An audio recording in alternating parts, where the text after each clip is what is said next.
Assalamualaikum warahmatullahi wabarakatuh. Bismillahirrahmanirrahim. Alhamdulillahi rabbil alamin wa afdhalus salati wa atammut taslim ala sayyidina wa habibina Muhammad ibn Abdillahil amin wa ala alihi wa sahbihi ajma'in. Wa la hawla wa la quwwata illa billahil aliyyil azim.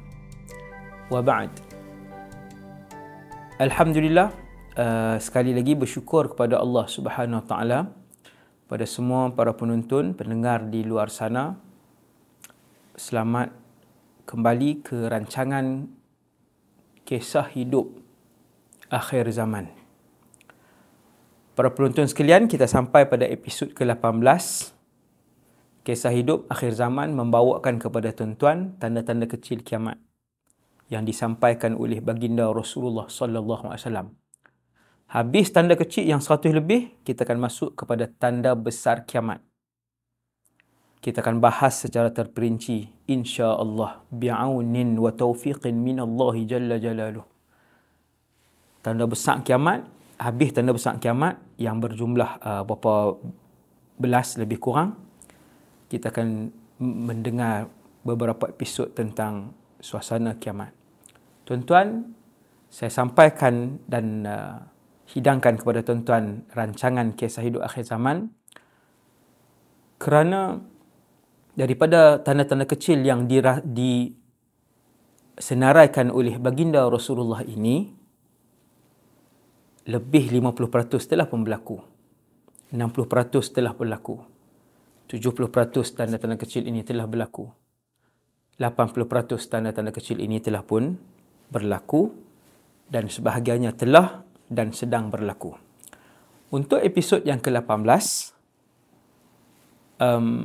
tanda kiamatnya ialah banyaknya penyakit kedekut yang bertebaran di kalangan manusia, berselinap, berdarah daging dalam diri umat Nabi Muhammad SAW. Rasulullah menyebutkan di beberapa hadis dengan sebutan kadang-kalanya asyuh dan kadang-kalanya dengan sebutan al-bukhlu. Ulama sebut asyuh wal bukhlu itu sama maksudnya, dan sebahagian ulama sebut tidak, asyuh itu lain, al-bukhlu itu lain. Untuk memudahkan pemahaman kita semua, saya mengambil pendapat asyuh wal bukhul itu sama, iaitu dekat dengan kiamat.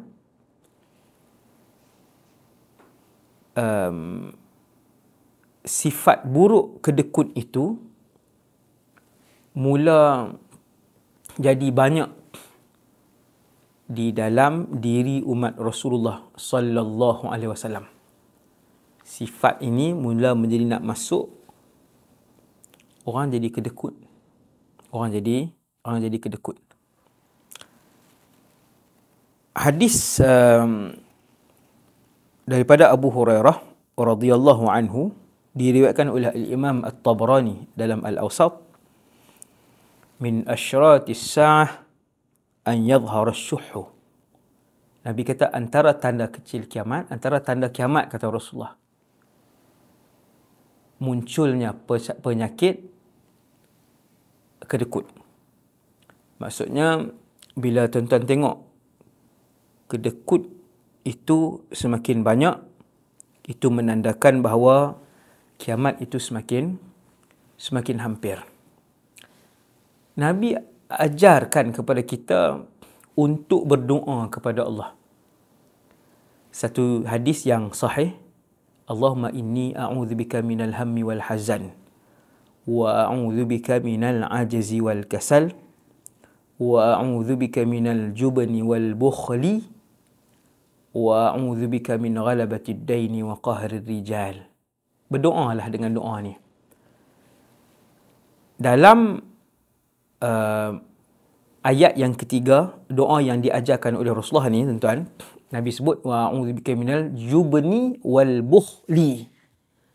Nabi ajak doa minta dengan Allah, aku berlindung kepadamu ya Allah, aku berlindung denganmu ya Allah dari sifat mengikut dan juga kedekut. Maksudnya sifat kedekut ini, bukhul kadang-kadang Nabi sebut syuh. Sifat ini ada dalam diri manusia secara umumnya sejak daripada zaman Nabi Adam AS sampai kiamat. Cuma bila dekat dengan kiamat, sifat ini makin banyak. Sebab tu Nabi sebut an yadhhara syuhu. Yadhhar ni yantashir. Menjadi-jadi. Kedekut itu menjadi-jadi.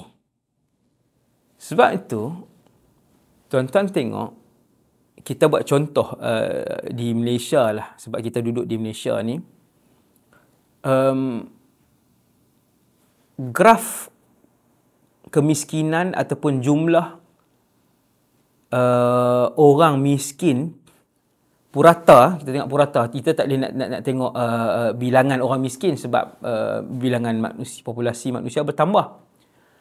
Purata orang miskin mengikut bilangan penduduk semakin bertambah. Semakin bertambah. Purata tahunan tu dia bertambah.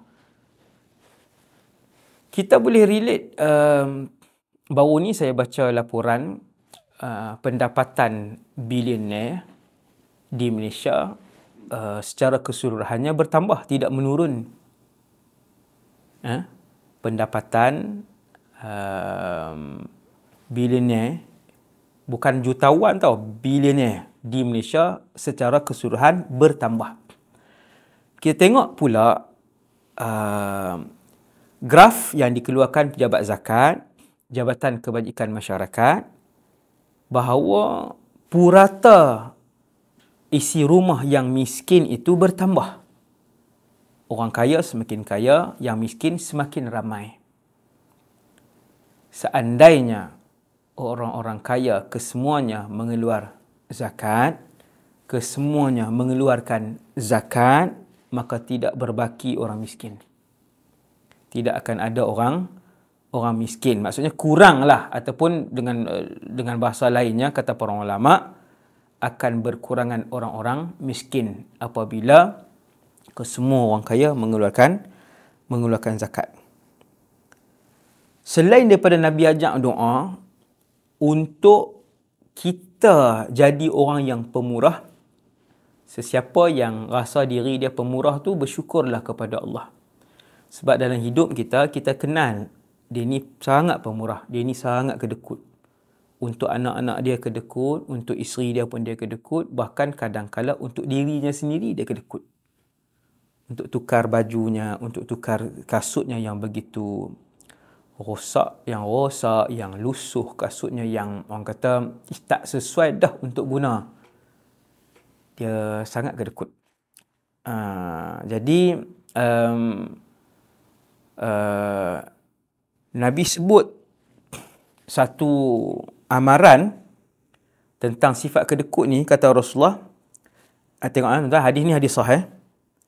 La yajtami'u ghubarun fi sabilillah wa dukhanu jahannam fi man kharai rajulin muslimin. Tidak akan berhimpun debu perjuangan seseorang itu fi sabilillah, berjihad di medan perang. Debu itu tidak berhimpun dengan asap di dalam neraka Jahannam. Yang tu satu tajuk. Hadis yang seterusnya, bukan hadis yang seterusnya, ayat yang seterusnya adalah hadis ni. Nabi sebut wala yajtami'u. Tadi hadis tadi bukan point dia. Hadis yang kedua ni baru point dia, iaitu tidak akan berhimpun kemiskinan, kedekut. Tidak akan berhimpun syuhun, la yajtami'u syuhun wa imanun. Kedekut dan iman takkan berhimpun fi qalbi rajulin muslimin abada, dalam hati seorang muslim sama sekali. Wahai orang kedekut, muhasabah diri. Kalau ramai kawan-kawan sebut, ya kamu ni macam kedekut sikit, kita tanya kawan kita kan, kawan kita kata, ya ada sifat kedekut yang jelas dalam diri kamu. Ketahuilah ada kelompongan iman yang besar dalam hidup kamu. Sebab iman dan kedekut tidak akan berhimpun dalam diri seseorang Islam itu sekali-kali. Sekali lagi saya ulang. Iman dan kedekut takkan berhimpun dalam diri seseorang sekali-kali. Sebab tu, tanyakan kawan kita, saya kedekut tak? Kan? Suruh dia jawab jujur. Tanya 5 orang kawan kita. Kalau kawan kita kata, ya, ada sikit sifat kedekut, nampak agak kira. Dia tuan-tuan, tempat kerja kita, di sekolah ke, di kilang ke, kita di pejabat ke, kita di mana ke, dalam keadik-beradik kita, akan ada orang kedekut. Dan semua orang keliling tahu, dia ni kedekut, dia kira sikit dia ni, payah. Nak bincang dengan dia payah. Kita dah kongsi seorang 50 nak buat sesuatu.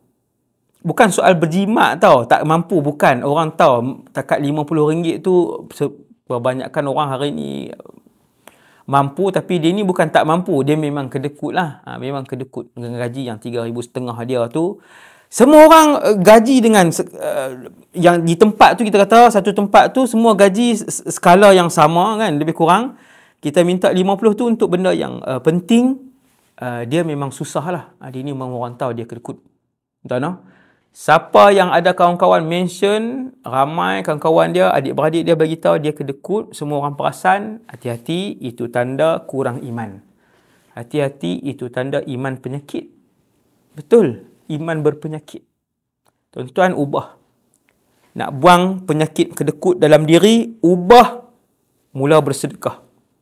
Kalau tak pernah sedekah, sebulan sekali bagi RM10. Sebulan sekali. Sampai setahun. Habis, baru naik seminggu sekali. RM10. Habis setahun, baru naik. No? Okey, macam itulah. Naik sikit-sikit. InsyaAllah hilang penyakit kedekut tersebut.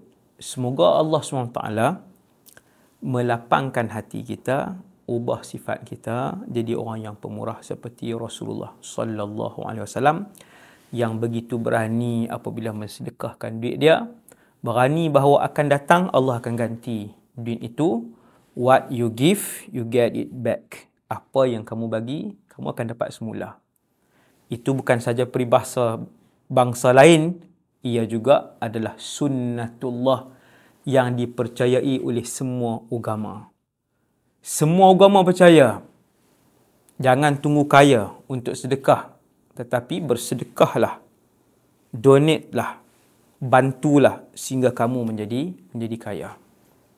No? Jadi semoga tajuk itu membuatkan kita senang untuk ikut Rasulullah SAW, membuatkan kita terkeluar daripada mereka yang Nabi tahzir, Nabi bagi amaran.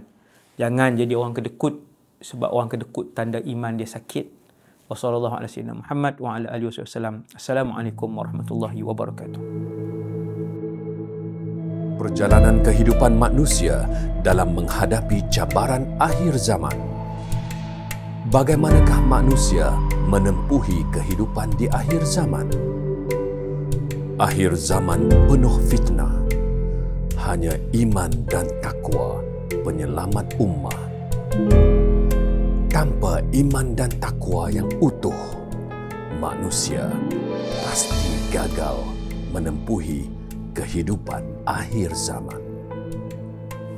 Menjadi kerisauan baginda, bagaimana umatnya menempuhi kehidupan akhir zaman. Nantikan kupasan lanjut peristiwa akhir zaman daripada Ustaz Wadi Anwar.